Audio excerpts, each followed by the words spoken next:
अस्सलाम वालेकुम प्यारे दोस्तों। इस्लाम बिल्कुल पाक और साफ मजहब है। इस्लाम हक है। किसी के कहने सुनने से इसको बुरा भला न कहें। अगर फिर भी आपके दिमाग में इस्लाम को लेकर कोई भी गलतफहमी है तो आप खुद अल्लाह के पैगंबर मोहम्मद सल्लल्लाहु अलैहि वसल्लम के बारे में पढ़े उसको देखें। आपको जरा बराबर भी गलती कहीं पर नजर नहीं आएगी।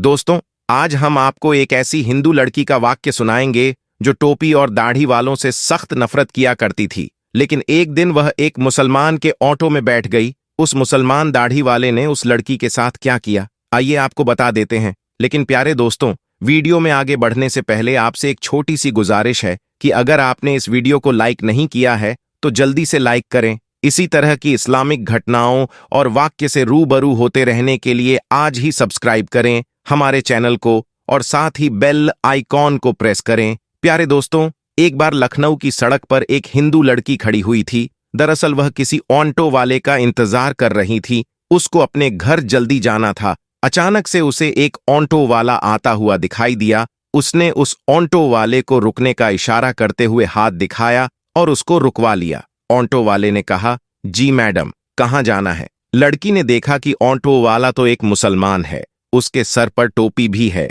चेहरे पर दाढ़ी भी है। उसने ऑटो वाले को एक मौलवी समझकर अपने दिल ही दिल में कहा कि इसे कैसे कह दूं कि आप यहां से चले जाइए, मुझे कहीं नहीं जाना। मगर उस लड़की का ऑफिस एक सुनसान जगह पर होने की वजह से टैक्सी वाले, ऑटो वाले उधर से कभी कभी गुजरते थे। ऊपर से गर्मी भी बहुत ज्यादा तेज थी। उस लड़की के पास कोई रास्ता भी नहीं था, इसीलिए मजबूरन उसको इस मुसलमान ड्राइवर के ऑटो में बैठना पड़ रहा था। लड़की ने कहा, मुझे सिविल लाइन जाना है। ऑटो वाले ने कहा, आप बताइए, मैं छोड़ आऊंगा। लड़की ने पूछा, कितने पैसे लगेंगे? ऑटो वाले ने कहा, 200 रुपए लूंगा। लड़की के दिल में ख्याल आया, इससे पहले तो वह 300 रुपए देकर गई थी। फिर वह सोचने लगी कि सब जो कहते हैं कि मौलवी लालची होते हैं, बहुत बुरे होते हैं, हवस के मारे होते हैं, ये दाढ़ी और टोपी वाले भरोसे के काबिल तो होते नहीं। ये सोचकर यह ऑटो वाले से बहुत ही ज्यादा डर रही थी। लेकिन तेज धूप और गर्मी ज्यादा सोचने नहीं दे रही थी। इतने में ऑटो ड्राइवर बोला, मैडम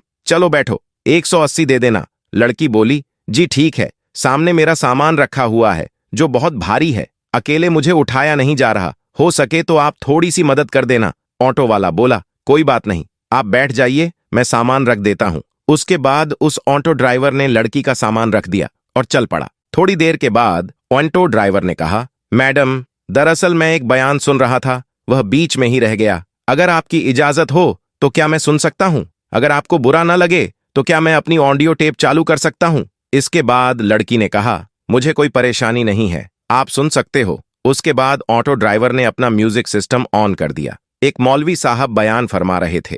बयान था बुर्का पहनने के बारे में। ना चाहते हुए भी वह बयान उस लड़की को सुनना पड़ रहा था। गैर मुसलमानों और नास्तिक में रह रहकर उस लड़की के दिल में मुसलमान के लिए सिर्फ और सिर्फ नफरत ही भरी हुई थी। लड़की को सिर्फ यही बताया और सिखाया गया था कि मौलवी भी एक भेड़िया होता है जिसका मकसद माल और दौलत और लालच के अलावा कुछ नहीं होता। मजहब और धर्म के नाम पर सिर्फ पैसा कमाना ही उसका पेशा होता है। मगर अब यह लड़की एक मुसलमान के ऑटो में बैठी हुई थी और ना चाहते हुए भी एक मौलवी साहब का बयान सुन रही थी। इस बयान में मौलवी साहब एक जोरदार आवाज से गरज रहे थे और कह रहे थे, पर्दा अल्लाह का हुक्म है। पर्दा एक औरत के जिस्म का मुहाफिज है। उसके चेहरे से लेकर जिस्म के हर हिस्से, यहां तक कि इसके हाथ पांव और कमर तक को ढांपकर हजारों की भीड़ में उसे महफूज होने का यकीन दिलाता है। पर्दा औरत को शैतान की नजरों से बचाता है। देखने वाले अपनी आंख तक घुमा लेते हैं। वह सोचते हैं कि लड़की तो शरीफ मालूम होती है। पर्दा औरत की इज्जत है, उसकी सलामती का जमीन है, उसके पाक दामिनी की जारी अलामत है। पर्दे में ही एक औरत की इज्जत है।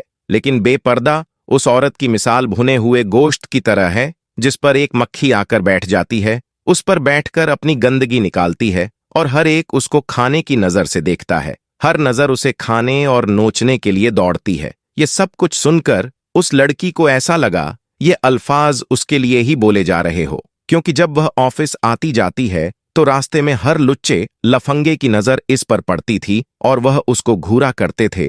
उसको ऐसा लग रहा था कि वह उसके मुश्किल का हाल एक ही हो और वह सिर्फ पर्दा है। इतने में ही उसके बताई हुई गली में ऑटो पहुंच चुका था। उसके घर के सामने जाकर ऑटो रुक गया वह लड़की ऑटो से नीचे उतरी और कहने लगी, मेहरबानी करके आप मेरा सामान बाहर रखने में मेरी मदद कर दें। उसके बाद उन्होंने अपनी मम्मी को फोन किया और कहने लगी, मम्मी सनी को नीचे भेज दो, मेरा सामान है जिसमें वजन बहुत ज्यादा है, इसको मैं अकेले ऊपर लेकर नहीं आ सकती। माँ ने फोन पर कहा। सनी तो घर पर मौजूद नहीं है। ये सुनकर ऑटो ड्राइवर बोला, मैडम कोई बात नहीं, मैं आपका सामान ऊपर ले जाता हूँ। लड़की के दिमाग में तो पहले ही यह सोच आ चुकी थी कि शायद यह पैसों के लालच में सब कुछ कर रहा है। चलो इसे सामान रखवा लेती हूँ, उसके बाद में जो भी यह पैसे मांगेगा उसको मैं दे दूंगी। यह सोचकर वह लड़की बोली, ठीक है, आप ही रख दीजिए।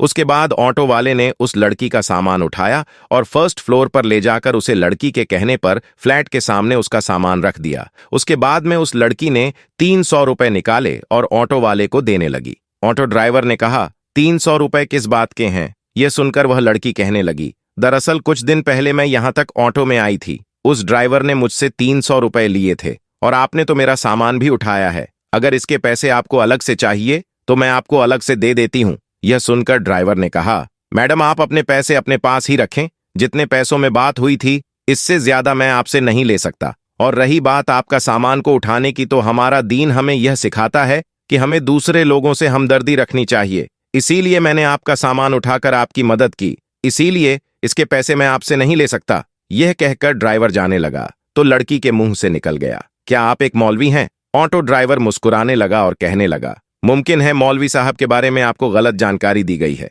आपको मुसलमान के बारे में गलत गाइड किया गया है। मैं एक मौलवी, अलीम, हाफिज तो नहीं, लेकिन मैं उनसे मोहब्बत करने वाला हूं, मैं एक मुसलमान हूं। यह कहकर ऑटो वाला जाने लगा। लड़की अपनी आंखों में आंसू लिए अपने घर की तरफ जाने लगी। अगर आप किसी मुसलमान को गलती या फिर बदतमीजी करता हुआ देखें तो आप उसे सिर्फ इतना बोल दें कि तुम्हें तुम्हारे प्यारे नब्बी ने क्या यही सिखाया है। यकीन करिए दोस्तों, अगर वह सच्चा मुसलमान होगा तो शर्म से वहीं पर पानी पानी हो जाएगा और वहीं पर वह सच्ची तौबा कर लेगा। और इसी तरह का एक और वाक्य फैजल नाम के एक शख्स के साथ पेश आया। उसका एक मेडिकल स्टोर था। फैजल ने अपनी जिंदगी का एक ऐसा वाक्य सुनाया जिसको सुनकर आप भी हैरान रह जाएंगे। फैजल बचपन से ही नेक और दीनदार इंसान था। पंचगाना नमाज के अलावा तहज्जुद, गुर्जर और तिलावत कुरान में ज्यादातर वक्त बिताया करता था। बामर्तबा सारी सारी रात नवाफिल अदा करता, रोजे नमाज, जकात का पाबंद था। उम्र गुजरती गई और फैजल ने शादी नहीं की। घर वाले उस पर शादी का दबाव बनाने लगे। इस सूरत हाल और घर वालों के दबाव में आकर फैजल को आखिर शादी का फैसला करना पड़ा और फैजल ने शादी कर ली। शादी के बाद फैजल की जिंदगी एकदम बदल गई। अब रातों की इबादत आहिस्ता आहिस्ता कम होती गई और खासकर जैसे रमजान में ही ऐसा होता है, तहज्जुद भी छूट गई और नमाजों में भी कमी आने लगी। और एक वक्त ऐसा आ गया कि पांचों नमाजों में गफलत होने लगी और फिर फैजल अचानक मुश्किलात में घिर गया। मेडिकल स्टोर की आमदनी कम हो गई और कर्ज पर कर्ज चढ़ने लगा। फैजल की जिंदगी खुशहाल थी, वह बुरी तरह से मुतासिर हो गया, हर वक्त टेंशन में रहने लगा। इस दौरान एक दिन एक शख्स मेडिकल स्टोर पर दवाई लेने आता है। फैजल उस वक्त इस कदर परेशानी में था कि उसने उसे गलत दवाई दे दी, जिसकी वजह से वह शख्स मरते मरते बचा और उसने फैजल पर केस कर दिया, जिसके बाद उसकी दुकान सील हो गई और उसका कारोबार पूरी तरह से बंद हो गया। इसी दौरान फैजल के वालिद की भी तबीयत खराब होने लगी और फैजल ने अब तक जो कुछ भी कमाया था वह सब वालिद के इलाज पर खर्च कर दिया। इसी सूरत हाल को देखकर उसकी बीवी भी उसे छोड़कर चली गई। अब फैजल के पास कुछ भी नहीं बचा था और फैजल पूरी तरह से जिंदगी से मायूस हो गया था। एक दिन फैजल सहन अपनी मां की गोद में सर रखकर रो रहा था और सोच रहा था कि उसके साथ आखिर ऐसा क्यों हो रहा है। तभी अचानक उसकी नजर अलमारी पर पड़ी जहां कुरान पाक रखा हुआ था। उसको फौरन झटका लगा और समझ में आ गया कि उससे क्या भूल हुई है। वह फौरन उठा, वजू किया, नमाज अदा की, सजदे में गिरा, माफी मांगता रहा, रोता रहा, या अल्लाह मुझसे बड़ी गलती हो गई कि मेरी सारी उम्र तेरी मोहब्बत में गुजरी, तेरी इबादत में गुजरी और दुनियादारी में ऐसा खो गया कि तुझे ही भूल गया। उसके बाद उसने दोबारा पंजगाना नमाज शुरू कर दी और तहज्जुद और तिलावत कुरान भी करने लगा और हर रात अपनी गलती पर माफी मांगने लगा। प्यारे दोस्तों, अभी सिर्फ 9 ही दिन गुजरे होंगे कि तभी उसके घर में वह शख्स आता है जिसे फैजल ने गलत दवाई दी थी। वह शख्स कहने लगा, तुमने मुझे जो दवाई दी थी उससे मेरी तबीयत तो जरूर बिगड़ी थी, मगर मेरी जो बीमारी थी वह करिश्माती तौर पर उसी दवाई से दूर हो गई और तुम पर किया हुआ केस अब मैं वापस ले रहा हूं।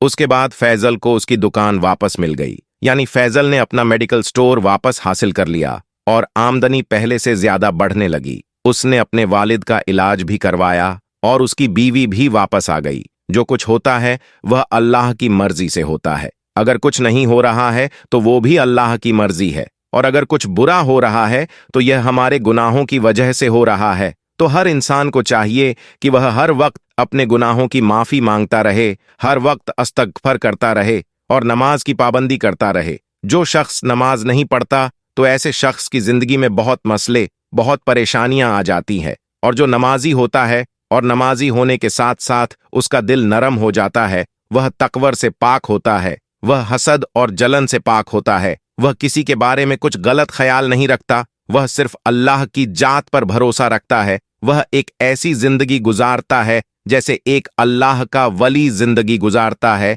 वह तकलीफ देने वालों को भी दुआएं देता है। तो ऐसे इंसान के साथ अल्लाह तबारक व ताला की रहमत होती है और अल्लाह तबारक व ताला ऐसे इंसान को ही कामयाब करता है। तो प्यारे दोस्तों, आज की वीडियो में बस इतना ही। आपको आज का यह वाक्य कैसा लगा, हमें आप कमेंट सेक्शन में आकर जरूर बताइएगा। इसी के साथ इस वीडियो को लाइक कीजिएगा, शेयर कीजिएगा। इंशाअल्लाह जल्दी मुलाकात होगी आपसे और एक नए वीडियो के साथ।